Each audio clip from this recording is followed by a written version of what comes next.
Sikole ngambulo luku. Whatever we do, jioni safu nola. With whatever we do, hale yide munyu skula. Nyepamne ne kudlukula. Nyepangi ragala gena. Nyepamne ne kudlukula. Ibuloke nongoto ni beti sola. Ibuloke dato ni betoto. Bege Congo. Lamin. Na? Lamin te jibe norin te nyame Lamin. Gulo ko nyita mo Lamin. Pabilenki. Muna ngata afamole. Haina. Ngata. Ngoto le. Fabrama. Mingi. Baba nyola. Ngoto le Fabrama. Namu jumala kan kuma diten. Fabrama. Jumala mu. Ndele bare muso. Nunda mana. Jamani mbere. Lindo ko. Jamani. Ngoto man kontande. Bari jamani fana na ramu man kontan. Ngoto minaka ngalamin je fon filitala. Lamin jibe nori nyala. Lamin ila siran sama ne benki. Yala so tol sayni no ko mo lokko momo. Ngoto. Nam. Iterinte yalo ne Lamin hakilo diata bake karamungot. Anu santeng ministry ko di ngole si suko na amanke ko do holiday si bitun bagona de ala ni ko kede namo balo ala ni na ko na karta bulo be dam ala ni je ngodo nam ngoto mon kontan feren jamani mu ne keda ifika Lamin ki wulo ko no nyintay mon ko do fete malo Lamin nyande sila la be la moy kala karango jamani karamol be sorande ne ko fasita wulo ko nako baba karamol ma so ni ko karamol sorande amanke ko holiday lem ngodo sila ala karango la moy yamen kaben fue man kontan anda mande alla nyin kombo kurang adanda la kombo la karamol soranda do kamen kurang ma ra lo kombo e ko ndol fanena karamol soranda Lamin ada lo nyino la amanta ra fena sokon ala mu nekela Lamin ite fayde malon ko lesinol be ke kar radio to nga fine e ko nyani mo Lamin ya mu na fonye bi kabin mina kan tambita nteri maning Fatu ndambite la sukol ala diningol bebe siri be la moyka Fatu dan so am fana tambita jele ni subala la ngaje diningol be jet talanta nen kili waro e be seri jelet sa Lamin fanante ku kili ko keno la ba Lamin bita ka wulo ko no nyinta mo Lamin amanda ra fenela ite dine ko di man si yakaru lesino la mo radio balona mo ne ka ke afende ba nyara ni alon telentel jikot afende ba mo be ke ite balentel be jikrite ni man karambe ku kele yaje nata karana mbasa mala ya itarije par ñarande kombo courant ho findira kombo ide nara yede ni sonka bay ko Lamin mañata la wulo ko aru karam wolbe so da fa membe ko to wole nati bawo ngalle ni Lamin kuntala kombo courant o ka fa me ko courant asototal wala kinay ko e sisu ko no bari ni ko e sisu ko no be karangol dike la radio lin to hani tele masoto to nyaay man tele soto la bongo bar radio be bulan ko to batiri sanga ay si ay alama sa do kala nyaadi ko ta ho bulaji ado kala nyaadi kamun ke nyaadi radio abe wala moy la be mona falaje ibe la karandirol kala jele ti talle be radio ko men ka karande ile subjector baby jele i baby jele wala nanga coco moy fa dan so wala ngombe tambe nga dindi ngol jebe ikadum bu ngol ko ga ma asototal de Lamin mala be karawala de bari laftalal ideal on ko inde every year second wala fourth mona ni ko di ha ko nde ko folle sinila ba ndele sinilo na ba mba foke en koto wole fango yen wulindi yalo famo keta bat yu fana bulata ko me yen nati jambi Lamin nyanta karana ntel be jiko be nyineka ya bulay kara wulo kana ta kilar ya bambalo yo be bulaje koto dindi ngoy si ayala lesino la moy radio wala ka munda karamo man soro Lamin nyanta kara so na radio sila le ayala lesino ko korno ko smalo be ngala ko momo sa mi do ni ko rokera benki bruzo ndaba ko ro la ba rosa no re ba no bari woro radio ni abe jele ba ngamra do man be buljan dala nyara nyar woro ko fendi mo la Lamin tayra ba rosa bara te ku folo ajibe nori nya labi tamete ku teku bari ko do famo ke ja image nani nyambol si zol ke je kisigi man si zol no le kafun ka nyoma bari nyambu kilo ni manya na kafindi ni nambe ko rozor la ga ngalle limbeta de be nyambo do dilanna nyara ni ko ridin fennat nyara nata bari famo ke da ngata bungono tammi bungono nyara ngando ko fele ko ke baru nganda ni pelo landi jak iyo awa la bungono bismillah bisu diara pendulala ye fongo tanka sina dolu tanka korota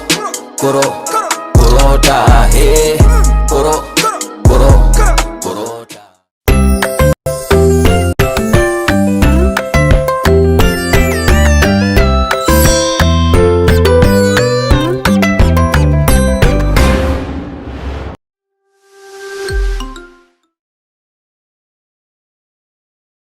Hello, listeners and viewers. My name is Samuel D. Koide, and I want to also continue our discussion on electric charges. This topic will be relevant for grades 11 and 12. So we want to take specifically solids and see what happens, conduction ability of solids. So today we're going to interact with conduction in solids. So look at it. Now solids are a form of matter whose nuclei form a fixed structure. You know that from grade 10 or so, that the nuclei and their protons and neutrons are locked into positions. And that is why we said the intermolecular force between the solid molecules are stronger. That makes the solid to be firm and to be rigid like that. Solids are classified as either conductors, insulators, or semiconductors. Now, for conductors, some electrons are free to move. Remember the structure of the atom. You know, the structure of the atom, we say electrons are on the extremities and the electrons move in the atom. So in the material or a solid where electrons move freely, that material is called a conductor. So a conductor, some electrons are free and move through the solid and are not bound to any specific atom. In insulators, insulator also is another form of solid. For insulators, the electrons are bound to their atoms and may move short distance. In electrons free, they are almost free. They can move from one point to another. But in insulators, the electrons are bound to their atoms and may move short distances. That is for insulators, but much more less than the electrons in the conductor. Remember, now it's for semiconductors. So these materials, their conductivity varies, or it is between conductor and an insulator. They can be made to be a conductor, or they can be made to become an insulator. If I now allow a material that has the ability to readily transfer electrons, then it becomes a conductor. And that semiconductor can also be made to have less ability to transfer the electrons, or electrons have less movement, so we call it an insulator. So its conductivity is between a conductor and insulator. That's why we call it semi means half. It's halfway through. It can be made to be a conductor and also an insulator. So its conductivity is between a conductor and an insulator. That is why we call it a semiconductor. Now, this semiconductor, like we're going to do in electronics when we get there, we see that if I want to make that semiconductor becomes a conductor, I have to add certain materials, impurities. The adding of those impurities to that semiconductor to improve its conductivity is what we said was called doping. Remember that in electronics. Now, we just want you to understand that solids are classified in terms of conductors, insulators, and semiconductors. Now, we'll see what conductors look like. In conductors, electrons move freely inside the solids. Like charges repel, therefore the electrons tend to spread as far apart as possible, which means they will move to the surface of the conductor. See what happens in the first diagram. You see, because like charges, they move to the surface of that material, is spread wide because the electrons that are of like charges there will repel each other. So that's why you see the comb has opened. So you see copper wires are like that. Now we see the second diagram, because they can also move to the surface and the electrons can move.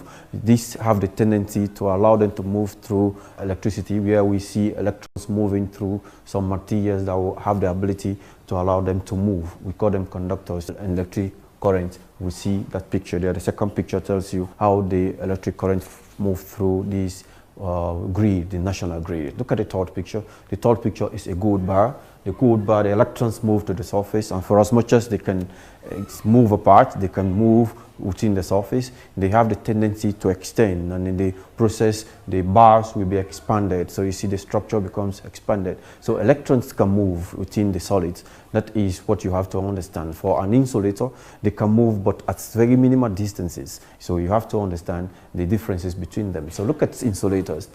Insulators are materials that have strongly bound electrons. The electrons are bound to them, but they can move in short distances. Note the word short distances within the solids. Thus, it will be harder for charges to move.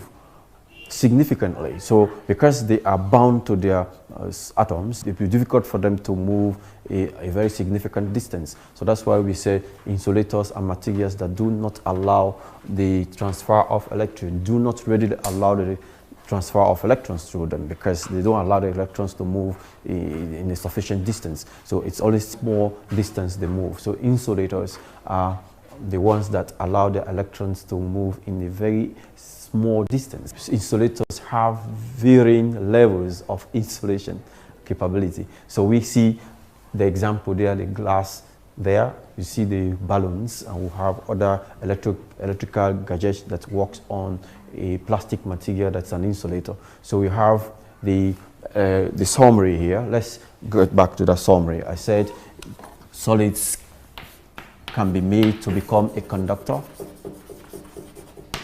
an insulator, and a semiconductor. So remember this. Now here, I said these electrons move freely, almost. Some of the electrons move very freely here. There the electrons are bound to the atoms, they don't move freely, and that's why they don't conduct. So conduction is actually a material that allows electrons to readily transfer through them. So for as much as the conductors, the insulators have minimum ability of the electrons to move, they are called insulators. Here the electrons free to move. So here they can be made to become a conductor or an insulator. So we call it a semiconductor. So let's go to the questions. Free electrons in a conductor will, from what I've said so far, I said free electrons in a conductor will A, move freely in random direction throughout the entire volume of the conductor. B, can be located at the center of the conductor. C, have no organized distribution.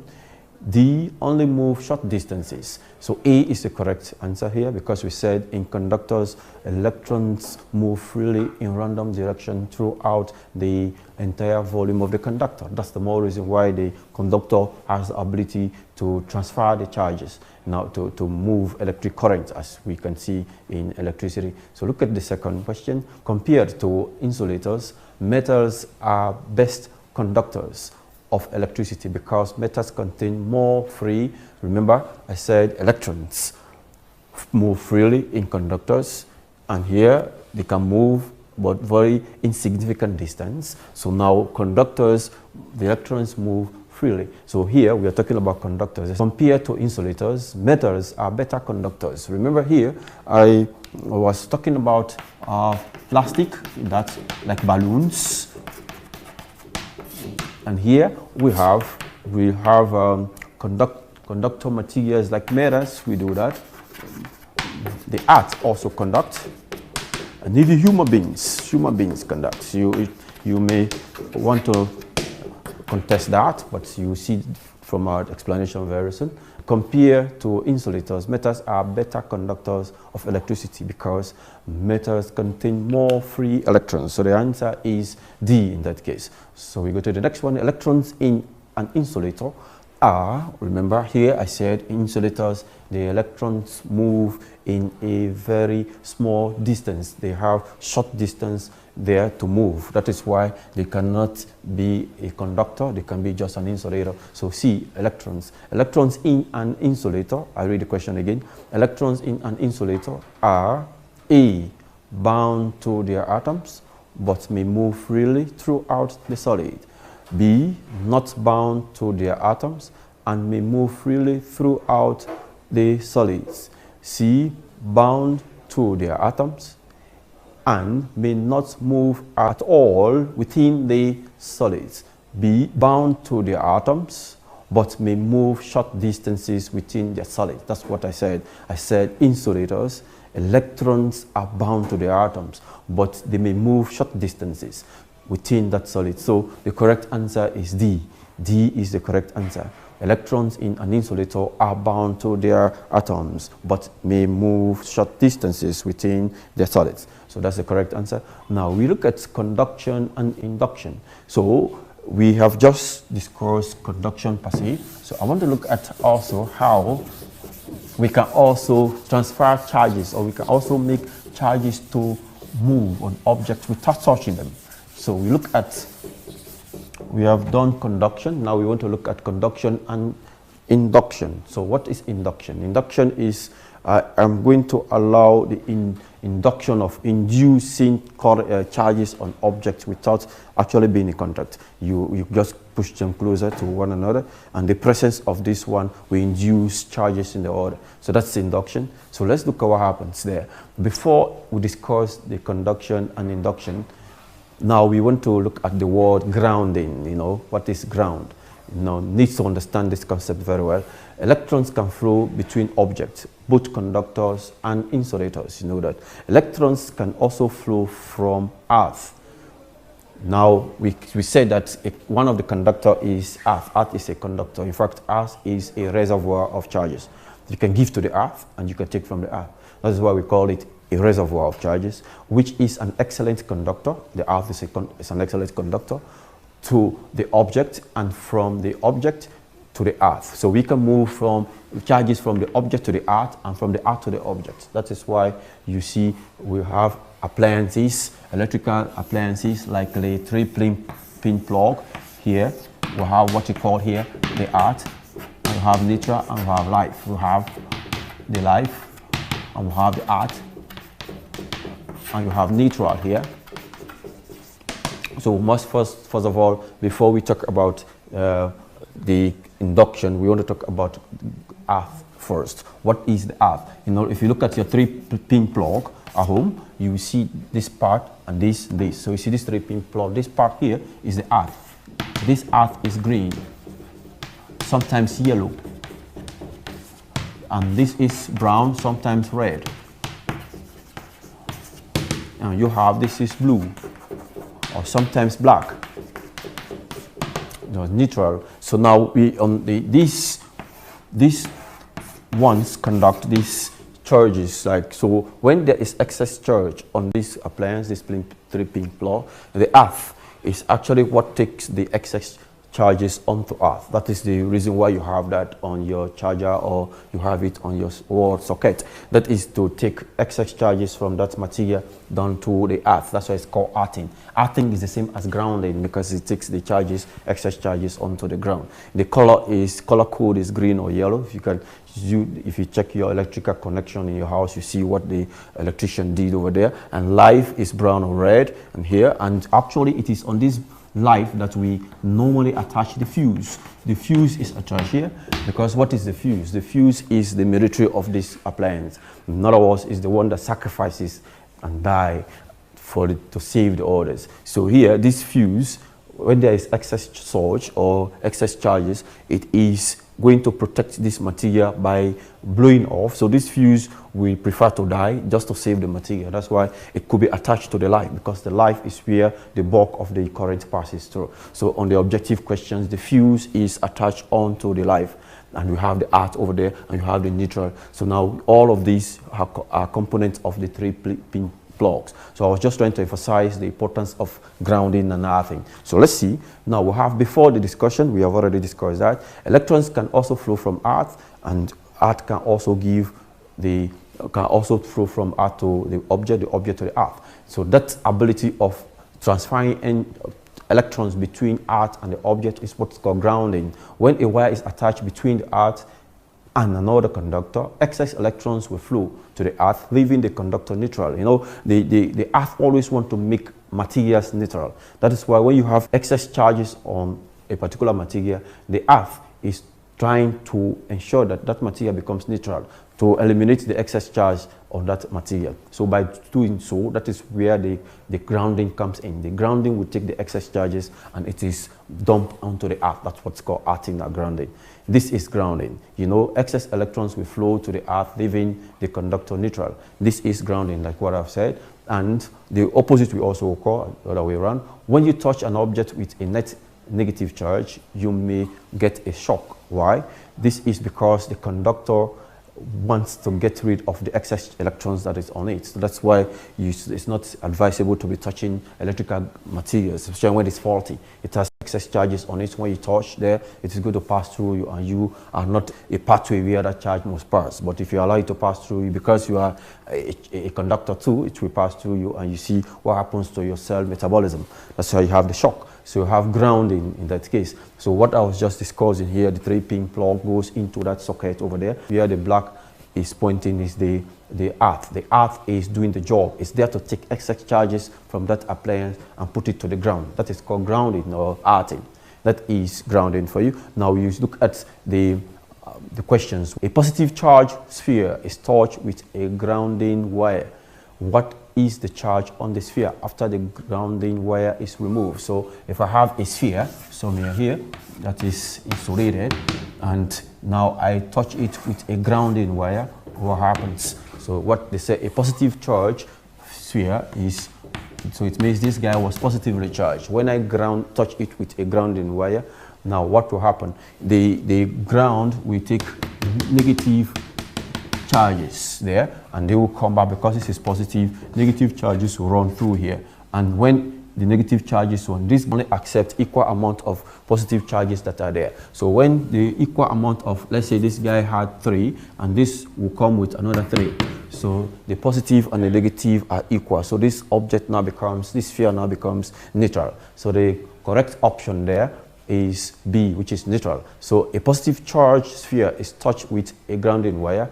What is the charge on the sphere after the ground wire is removed? That is it becomes neutral. That's B there in that question. So have the next question. A negative charge sphere is also touched with a grounding wire. So the same effect takes place here. If a negative sphere is this, the same effect takes place. The positive charges will come to neutralize this sphere, and when that happens, the sphere now becomes neutral. So B is the correct answer there so far. Now we look at how charging can be done by conduction.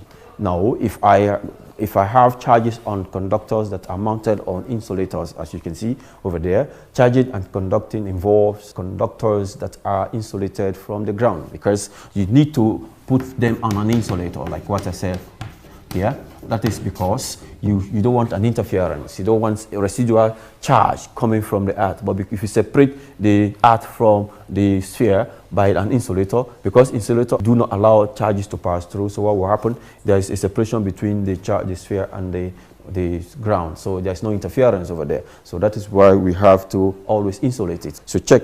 Here we said the insulator is necessary to prevent electrons from leaving and entering. That's what I've just said so far. So now you see how charging by conduction takes place. If I have to charge by conduction, check this diagram. You see now remember, conduction is actually due to touching. You know, you have to touch the two objects. And basically this whole exercise about electrostatic is due to actual frictional force. So if the spheres are brought together to touch, their electrons push as far apart as they can, and the total charge is distributed equally between the two charges. So watch that statement. The total charge is distributed equally between the two spheres. So watch, when the two spheres come in contact, the total charge there is going to be distributed amongst the spheres. So they will have equal amount of charges there. So now the negative charge -2 is on this sphere over there on the left, and you have another negative charge -2 on the other right. Now they are very far apart. Look at that. It means that they are not interacting yet. So now if the conductor carrying a net charge of 8 is brought into contact with an identical conductor with no net charge, what will be the charge on each conductor after they are separated?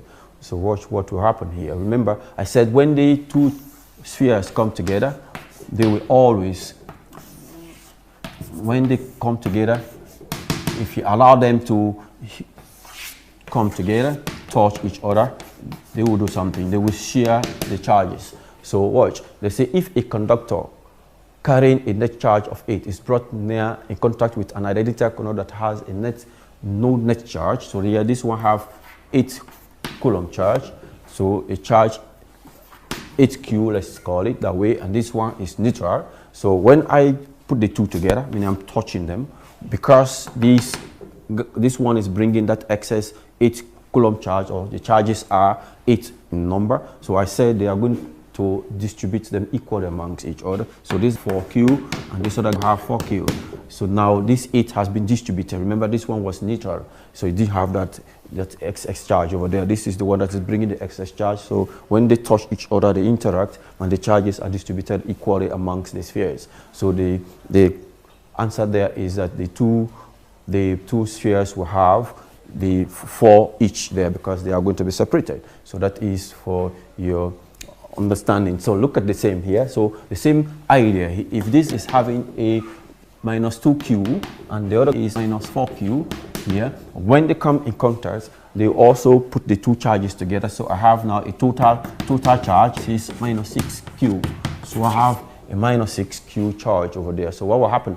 When I separate the two, after the contact, they will share this minus 6 charges equally. So each one will now have, this one will have minus 3q, and the other one will have also minus 3q. So in this question, both of them will have minus 3 and minus 3, because after coming together, they have a total of minus 6 charge.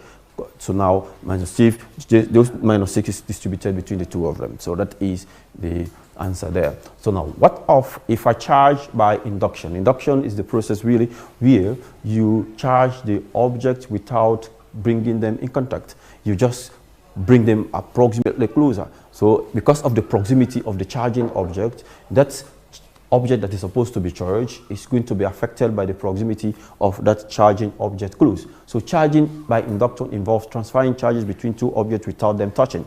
So you don't need to touch them, but because you bring it very close to each other, they are going to charge due to induction. So induction is the process by which objects are charged without actually being in contact. They will just go closer, nearer, and at the end of the day, you see that the object becomes charged even when they are not touching. That is called induction. So we proceed there. A negative charge rod is brought near but does not touch the sphere. Electrons within the sphere are repelled by the rod and pass through the wire to the ground, leaving a net positive charge on the sphere. So watch what is happening there. Now this is the negative charge rod is brought near that sphere.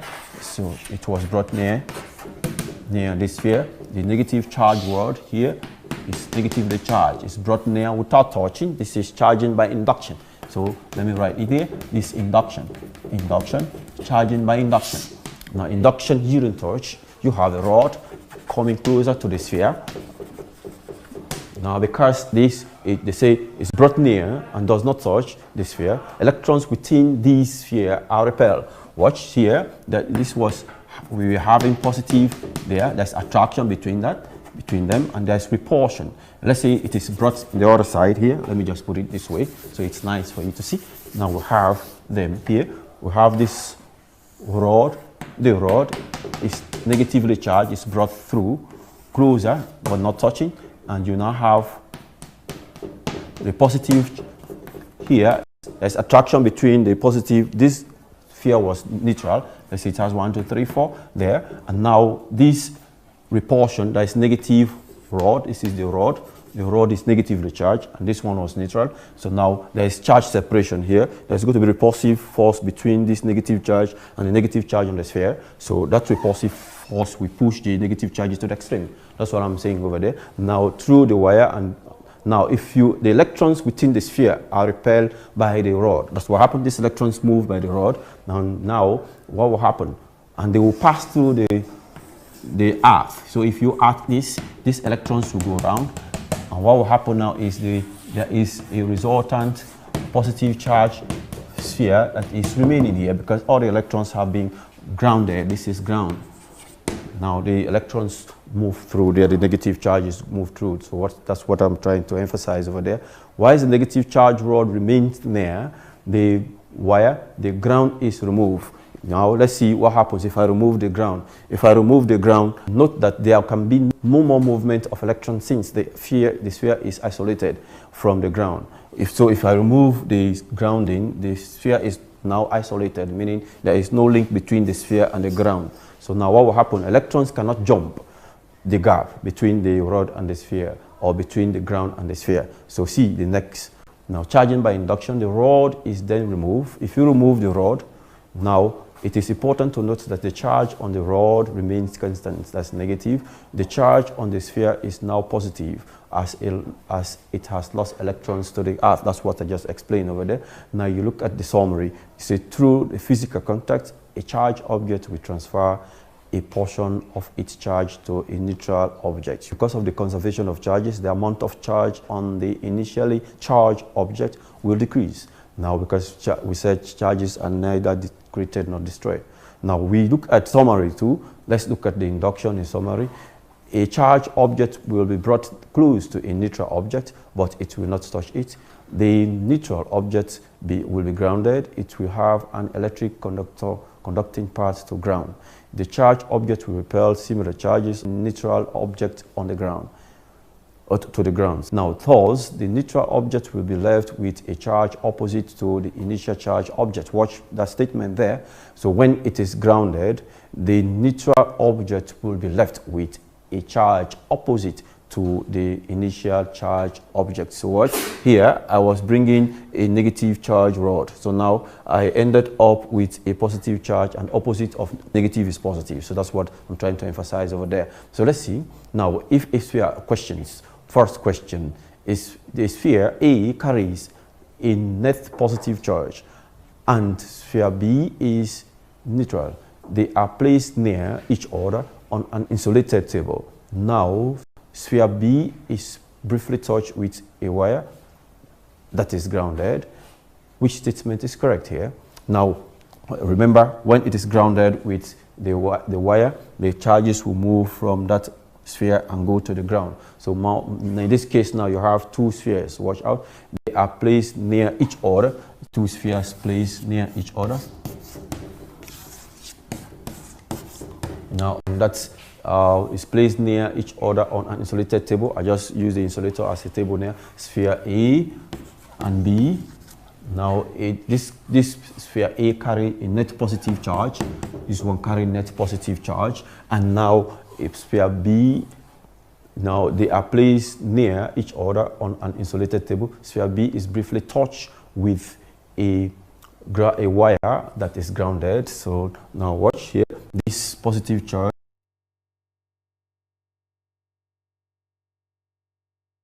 charge between because close plate to it, and these positive charges will repel the positive charges from here there. That's repulsion between this and this. So now it is grounded. What will happen now? These positive charges will run down to earth. So let's go through the option. Which statement is correct? The sphere B remains neutral. Now sphere B is now positively charged. C, the sphere B is now negatively charged.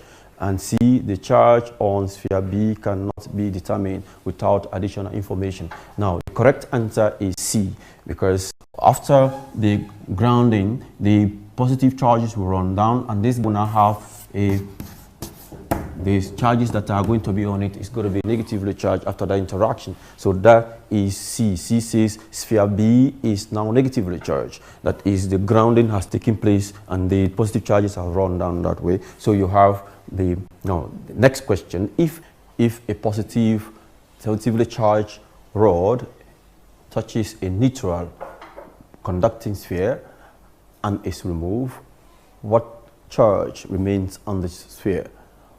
What happens to the magnitude of the charge on the rod?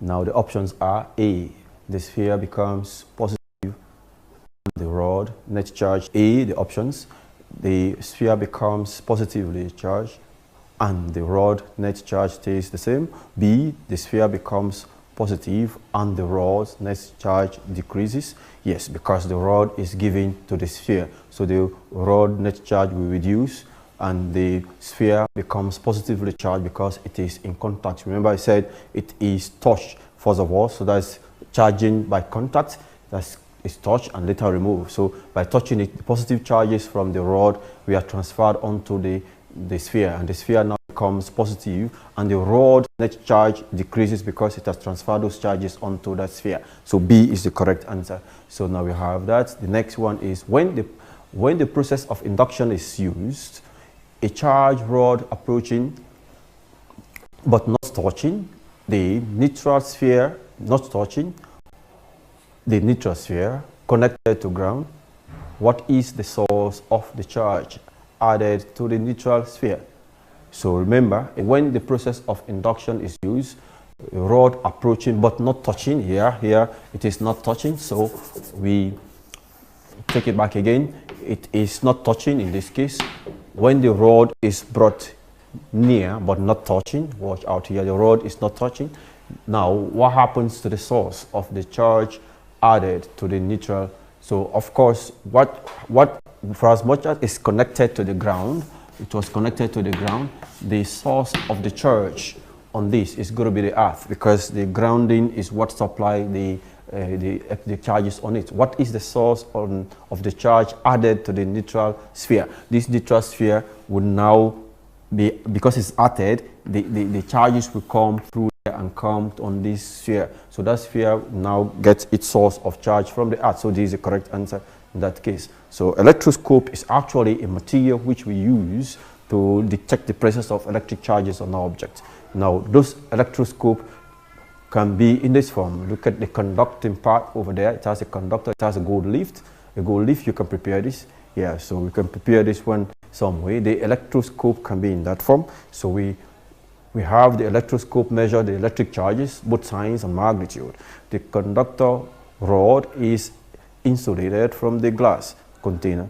Now you can prepare this in the laboratory, it's possible. Now you look at the Asian type here, an antique electroscope from 1878. Look at this, it's very, very, very crude over there, but they give us a fundamental start of everything. So look at the rod is suspended there on the cap of that electroscope. That was 1878, you can see, it's a long time ago. Now, when I charge, for as much as I can charge objects also, I can also charge by conduction this electroscope, even by induction, that is by bringing the rod closer and not touching. So a neutral electroscope will become negatively charged when touched by a negatively charged object. A negative electric charge will distribute across the electroscope, and the gold leaf will repel. Of course, you get that stuff. Now you get the charging by conduction. Conduction is touching. Like I said, you must touch the objects. You can see the rod is being touched. It's touching the knob of that electroscope. So the charges will pass through that conductor and goes to the leaf, and the leaf will repel, as you see over there. So you have conduction. So when in questions now, we can go with the questions. So when a negatively charged rod touches the top of a neutral electroscope, the gold leaf separates. What is the charge on the leaf? Remember, the rod that is coming to touch the gold leaf, the electroscope is negatively charged, and by touching, it's bringing negative charge onto the electroscope. So now the electroscope will move those charges onto the leaf, but because they are like charges, what happens? The leaf will diverge, meaning the leaf will open up. What is the charge on that leaf? The charge on the leaf is going to be negative because the rod that came and touched that electroscope was negatively charged. The negative charges were the rod that were induced on that electroscope, and they pass through the leaf, and because they are of the same charge, they became there is repulsive force, and the leaf opened. That's negative charge. That's A is the correct answer in that case. It was negative there in that case. What is the charge on the leaf? The leaf will be negatively charged. That's the correct answer. The next question says, what is the source of the charge that is moved to the gold leaf? Now this question is good to be your assignment. Watch out for this. Let me read the question for you. It's your own. What is the source of the charge that is moved to the gold leaf? The source of that charge that is moved to that gold leaf after that rod was touched. Watch out, and I'll read the options for you. A, the charge bar, that's one source. B, says the ground. C, the glass surrounding the leaves. So there are three options for you there. For your assignments, you go through this one. I read them again for you. What is the source of the charge that is moved to the gold leaf? From the previous example, you can be able to now identify the correct option here. A, B, C. A is the charge bar, B is the ground, C is the glass surrounding the leaves.